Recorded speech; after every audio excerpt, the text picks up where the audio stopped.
Hello, আসসালামু আলাইকুম। এই বন্ধের 2 দিনের মধ্যে 24 ঘন্টার একটা ব্লগ নিয়ে আসলাম।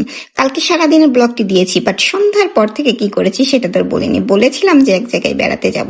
আমি হুট করে সারপ্রাইজই বলা যায় চলে গিয়েছিলাম পাশেই আমার এক বান্ধবীর বাসায়, মানে আমার বাড়ি থেকে কাছেই, হেঁটে যেতে হয় একই রোডে। এখন বাসা থেকে বের হয়েছি, বান্ধবীর বেবি হয়েছে, সেকেন্ড বেবি হয়েছে। ফার্স্ট বেবিটা আমার মায়ানের বন্ধু, আর ও তো আমার বান্ধবী, বলা যায় বেস্ট ফ্রেন্ড। মায়ানের বেস্ট ফ্রেন্ডের মা আমার বেস্ট ফ্রেন্ড। এখন ওর সেকেন্ড বেবি হয়েছে, আজও আমি দেখতে যাইনি। অবশ্য ও এতদিন যশোরে ছিল না, বেবির কারণে বেবি হয়েছে, এই জন্য ওর মায়ের বাড়ি গিয়েছিল, 3 মাস পরে আসলো। এখন আমি দেখতে গিয়েছি বেবির জন্য, আড়ং থেকে 2 সেট কাপড় নিলাম। অ্যান্ড আর কি নেওয়া যায়, বাসার কাছেই যখন, তখন যাওয়ার সময় এক বক্স আইসক্রিম কিনে নিয়ে চলে গেলাম। হুটহাট যাওয়া আর কি। আর হঠাৎ করে কোনো বাড়িতে গেলে বাড়ির অবস্থা তো দেখালামই, কি অবস্থা থাকে। আসলে যাদের বাসায় হুট করে যাওয়া হয় তারাও লজ্জায় পড়ে, আর যে যায় সে কি লজ্জায় পড়ে? আমি পড়ি না, অবশ্য আমি যাই না কখনো হুটহাট করে। তবে আরিফার বাসায় গেলাম। এই যে আমাদের বেবিটা, মাশাল্লাহ, সবাই মাশাল্লাহ বলবেন। আফরাজ তো, মানে মায়ানের বেস্ট ফ্রেন্ড যে আফরাজ, সে মাশাল্লাহ অনেক কিউট। এই যে 2 বন্ধু যা শুরু করলো, বাড়িঘর ভেঙেই ফেলছে। শুরু থেকে যেই একই অবস্থা, আমি এত বলছি তোমরা থামো, ওরা থামবে না। তবে ছোট বেবিটা কিন্তু অনেক শান্ত। ওরা এত দুষ্টুমি করছে, ছোট বেবিটা কিন্তু চুপ করে। আমি তো কখনো বাচ্চা কোলে নিতে পারি না, এটা অনেকেই জানেন, কখনো নেই না। আমি 2টা ছেলে বড় করলাম, তারপরে কখনো কোলে নিইনি ওদের। আর এই যে ঘরে যা ছিল তাই দিয়ে ও আমাদের আপ্যায়ন করার চেষ্টা করলো। এই জন্যই ভেবেছিলাম যে যাবো আর আসবো, ওকে সেই সময়টা দিব না। কারণ কাল তো দেখিয়েছি, দুপুরে বিরিয়ানি এত বেশি খেয়ে ফেলেছিলাম প্রত্যেকেই। এই জন্যই হাঁটতে বের হয়েছে যে একটু ওর বাসায় যাই, হেঁটে চলে আসি, ভালো হবে। এইদিকে 2 জনের খেলা থেকে তো উঠাতেই পারছি না, মায়ান আসবেই না। মায়ান বলছে আরেকটু লেট করে যাই মম, আরেকটু লেট করে যাই মম। অনেক দিন পরে 2 বন্ধুর সাথে দেখা হয়েছে। অবশ্য এর আগে স্কুলে দেখা হয়েছিল। ওরা বোধহয় আরো লেট করে খুলনা থেকে যশোরে আসতো, কিন্তু আফরাজ মায়ান এদের এক্সাম শুরু হয়েছে, হাফ ইয়ারলি শুরু হয়েছে। এর আগেই তো দেখিয়েছি।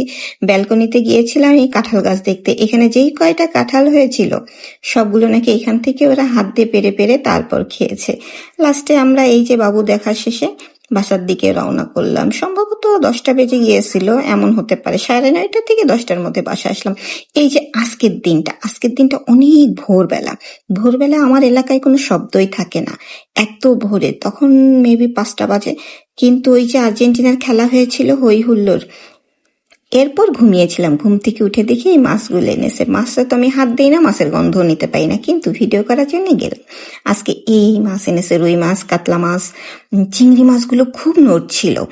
আর ওইটা কি বাইন মাছ বলে না কি যেন, আর ছিল বোয়াল মাছ। মানে এই এভরি শুক্র শনি এই 2 দিনই মনির হচ্ছে বাজারে যায় মাছ কেনার জন্য। আর সবজিটা শুধুমাত্র শনিবারেই কিনে নিয়ে আসে, আর বাকি দিনগুলোতে লোকজন দিয়েই আমরা বাজার করাই। এর মধ্যে সকালবেলা এই প্রনটা কালকে এনেছিল। শুক্র শনি 2 দিন যেহেতু বাজার করে, শুক্রবার ছিল, ওই দিন এনেছিল যে আজকে রান্না করার জন্য। আজকে ওইটা বের করেছে, রান্না করবে, তার মধ্যে উনি আবার ওই মাছগুলো এনেছে। আর এদিকে বাজারে এসেছে, বাজারও কুটাকাটা করছে। শনিবারে মানে অনেক বাজার আসে, আর শুক্রবারে শুধু মাছ মাংস আসে।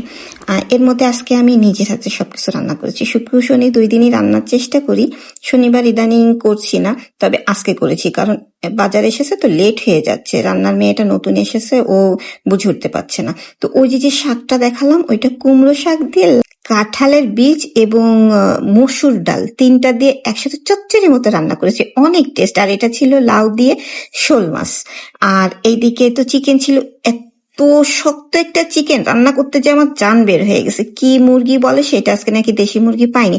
অবশ্য কালকে এনেছিল, সেটা আমি ভেজাইনি। আজকে এই মুরগিটা এনেছে বাচ্চাদের জন্য, সেটাই রান্না করলাম। কিন্তু ওই মুরগি রান্না করতে যেয়ে আমার সময় অনেকটা নষ্ট হয়েছে।